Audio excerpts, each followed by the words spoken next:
Today I want to talk about something that comes up a lot with real estate investors, especially investors who have owned property for a while. At some point, you may get to the place where you still want the income, you still want the benefits of real estate, and you still believe in real estate as a long-term wealth building tool, but you are tired. You may be tired of tenants, repairs, turnovers, tired of insurance increases and property taxes going up, tired of wondering whether the HVAC is going to make it one more summer. And so the question becomes, how do I stay invested in real estate but move into something more passive? Recently, I had a client ask me about this exact thing. He is thinking about selling a property and potentially doing a 1031 exchange into a DST. And that opened up a bigger conversation because there are several ways to become more passive as a real estate investor, but they are not all the same. By the way, if we haven't met yet, my name is Sylvia. I am a full-service real estate broker in the Boise, Idaho area.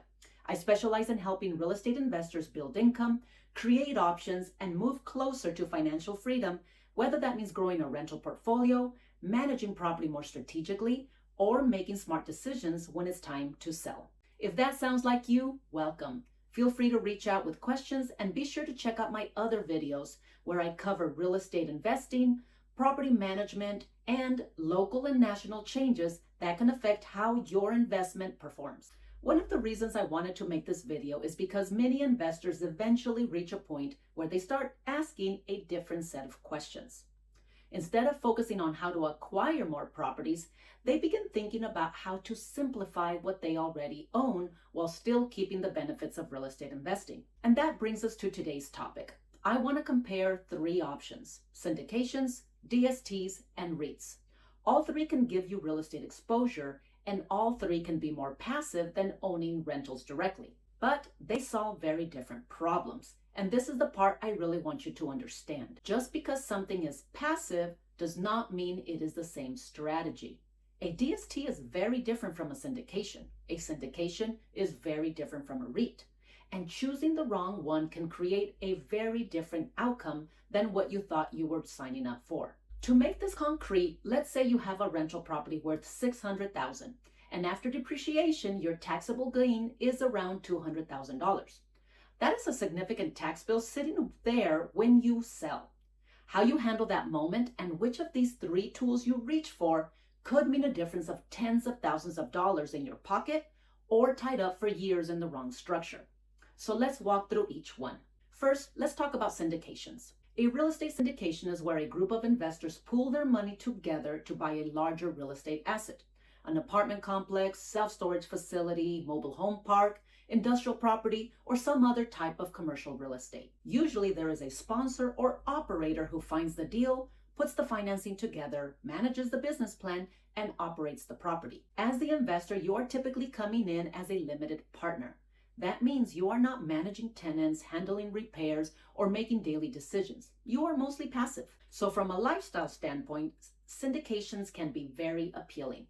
But here is the important distinction.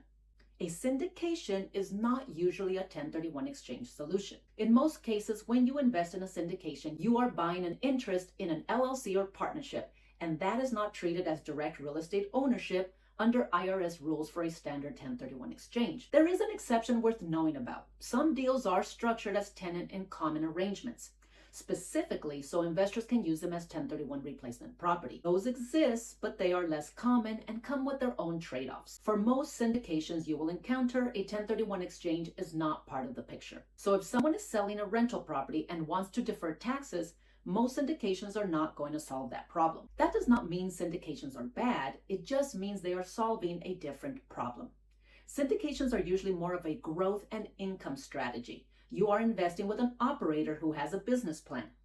Maybe buying an apartment complex, improving the units, raising rents, refinancing later, and selling after a few years. So I would describe syndications as passive day-to-day, but still growth-focused and usually not the right fit if your number one goal is to defer taxes to a 1031 exchange. Now, let's talk about DSTs. DST stands for Delaware Statutory Trust.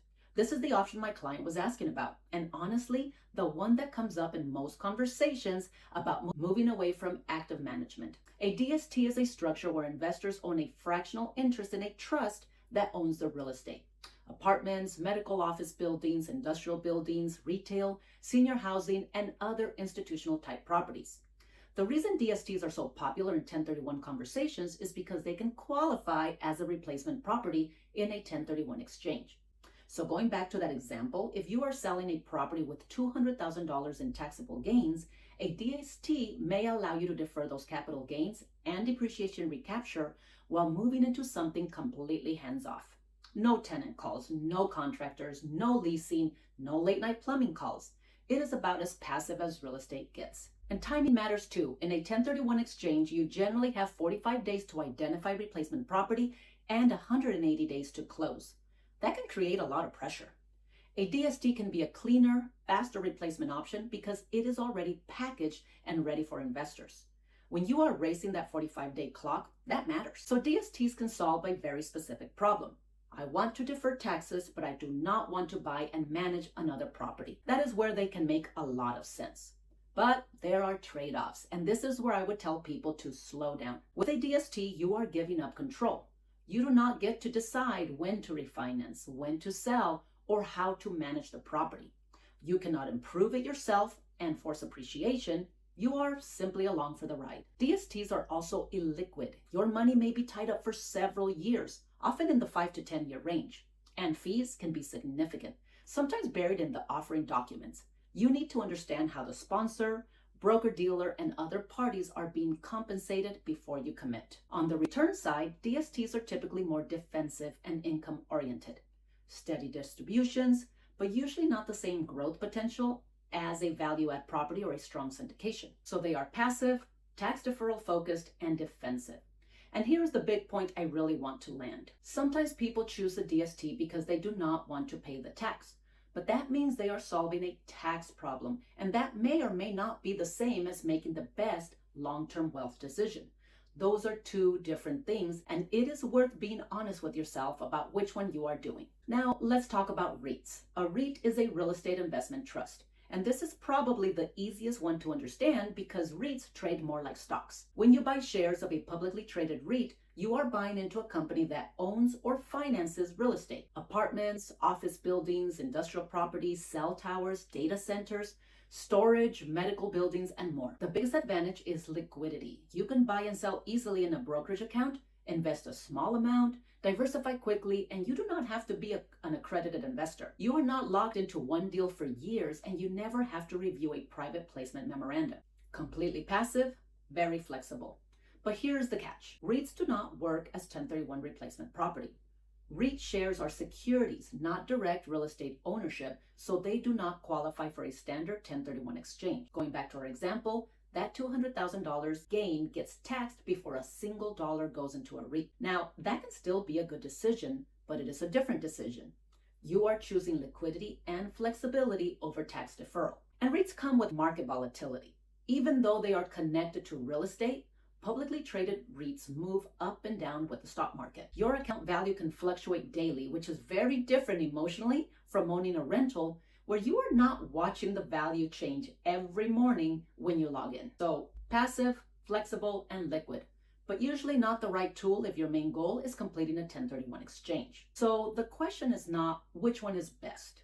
The better question is, what problem am I trying to solve? Am I trying to defer taxes, increase cash flow, simplify my life, grow my wealth, get liquidity, or get away from management? Because those are different goals, and different goals lead to different strategies. So if you are thinking, I just do not want to deal with this anymore, I completely understand that. But before you jump into the easiest passive option, make sure you understand what you are trading away. Because selling a property is not just a tax decision, it is a wealth decision, a lifestyle decision, a cash flow decision, and for many people, a retirement planning decision. If you are thinking about selling an investment property and want to walk through whether a DST, syndication, or a different path makes the most sense for your specific numbers and goals, I would love to have that conversation. And if this was helpful, please share it with another investor who might be asking the same questions. Thanks for watching, and I'll catch you on the next one.